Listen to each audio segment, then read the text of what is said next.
Friends, welcome to my channel. అందరూ బాగున్నారా అండి? నేనైతే చాలా బాగున్నానండి. మీ పిల్లలకు లంచ్ బాక్స్ ఏం పెట్టాలో అర్థం కావట్లేదా అండి? ఒక చిన్న రెసిపీ అండి, చాలా ఈజీగా సింపుల్గా చేసి పెట్టారంటే మీ పిల్లలు క్యారేజ్ బాక్స్ని అయితే ఒక్క ముద్ద కూడా మిగల్చకుండా బాక్స్ అయితే ఖాళీగా తీసుకొస్తారండి. అంత బాగుంటుంది అండి ఈ రెసిపీ అనేది. చాలా సింపుల్గా ఈజీగా చేసి చూపిస్తాను పదండి. ఈ రెసిపీని నేనైతే కుక్కర్లో చేస్తున్నానండి. 2 స్పూన్స్ ఆయిల్ వేసుకొని ఆయిల్ వేడెక్కిన తర్వాత ఒక 2 బిర్యానీ ఆకులు, ఒక 4-5 మొగ్గలండి, ఒక 3-4 మిరియాలండి,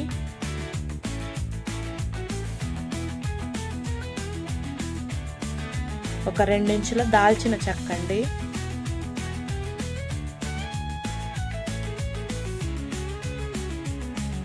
హాఫ్ స్పూన్ సోంపండి,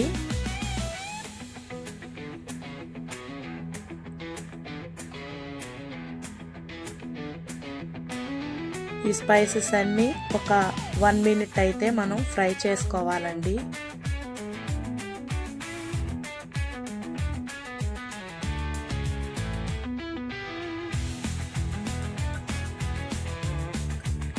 కట్ చేసుకున్నటువంటి ఒక ఆనియన్ అండి,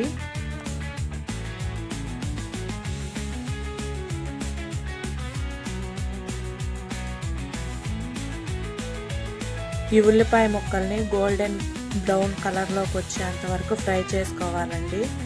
కొంచెం కరివేపాకు కూడా యాడ్ చేసుకోవాలండి. కొంచెం కలర్ మారిన తర్వాత కొంచెం బీట్రూట్ ముక్కలను కూడా ఈ విధంగా యాడ్ చేసుకొని బాగా మిక్స్ చేసుకోవాలండి. ఇప్పుడు ఒక 2 పచ్చిమిర్చి ఈ విధంగా మధ్యకు తుంచుకొని యాడ్ చేసుకొని మిక్స్ చేసుకోవాలండి.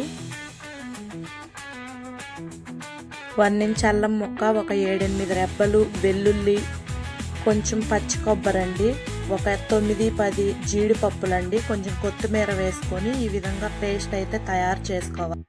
ఈ యొక్క పేస్ట్ను ఇక తాలింపులో యాడ్ చేసుకొని బాగా మిక్స్ చేసుకొని ఈ విధంగా మూత పెట్టి ఒక 1 మినిట్ అయితే ఉడికించుకోవాలండి. 1 మినిట్ తర్వాత మూత తీసి ఈ విధంగా కలుపుకోవాలండి. ఇప్పుడు 1 గ్లాస్ అయితే హాఫ్ అన్ అవర్ ముందే రైస్ ఈ విధంగా కడిగి పెట్టుకోవాలండి. ఆ యొక్క రైస్ని ఒక తాలింపులో అయితే యాడ్ చేసుకోవాలండి.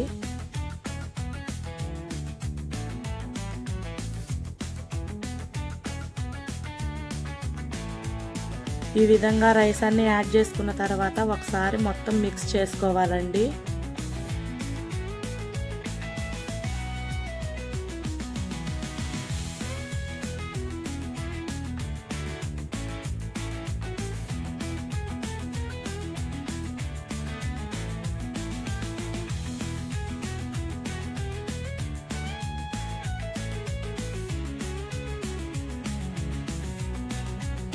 ఈ విధంగా మిక్స్ చేసుకున్న తర్వాత ఒక గ్లాస్ రైస్కి 1.5 గ్లాస్ వాటర్ అయితే యాడ్ చేసుకోవాలండి. వాటర్ యాడ్ చేసుకున్న తర్వాత మొత్తం బాగా కలుపుకోవాలండి. ఈ విధంగా కలుపుకున్న తర్వాత సరిపడా ఉప్పు అయితే యాడ్ చేసుకోవాలండి. కొంచెం కొత్తిమీర తరుగు కూడా యాడ్ చేసుకోవాలండి. ఒక 2 స్పూన్స్ నెయ్యి అయితే ఈ యొక్క రైస్లోకి యాడ్ చేసుకోవాలండి. చాలా టేస్ట్గా ఉంటుంది నెయ్యి వేయడం వలన. వేసుకున్న తర్వాత ఈ విధంగా బాగా మిక్స్ చేసుకోవాలండి. మిక్స్ చేసుకున్న తర్వాత మూత పెట్టేసుకొని ఒక 3 విజిల్స్ అయితే రానిచ్చుకోవాలండి.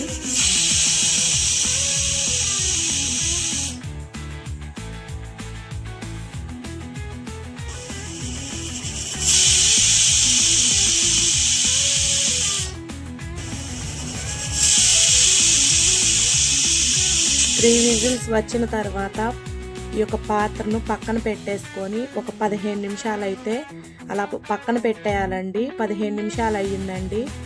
చూసారా అండి ఎలా కనిపిస్తుందో? చాలా పర్ఫెక్ట్గా వచ్చిందండి.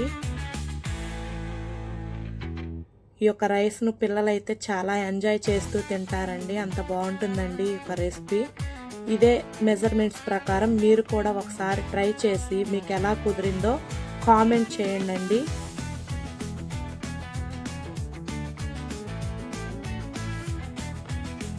ఈ విధంగా ఒక పాత్రలోకి అయితే సర్వ్ చేసుకోవాలండి.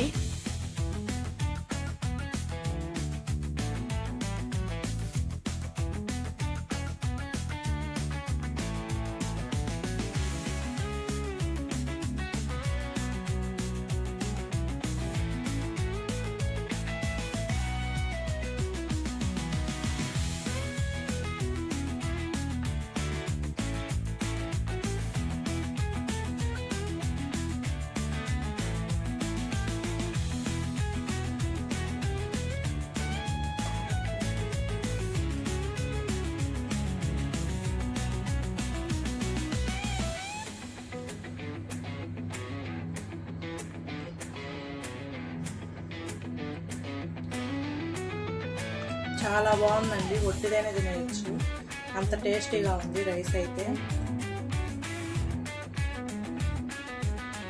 ఒక్క ముద్ద కూడా మిగల్చకుండా తెస్తారని ఎందుకన్నానంటే టేస్ట్ నెక్స్ట్ లెవెల్, ఇంకంతే. స్పైసీగా లేదు, చాలా అంటే చాలా బాగుందండి.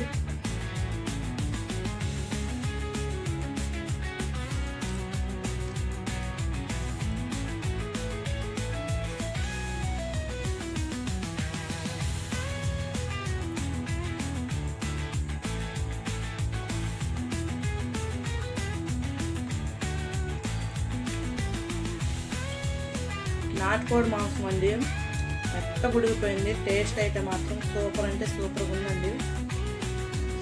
ఇదే మెజర్మెంట్స్ ప్రకారం మీరు కూడా ఒకసారి ట్రై చేసి మీకు ఎలా కుదిరిందో కామెంట్ బాక్స్లో మాత్రం పెట్టండి.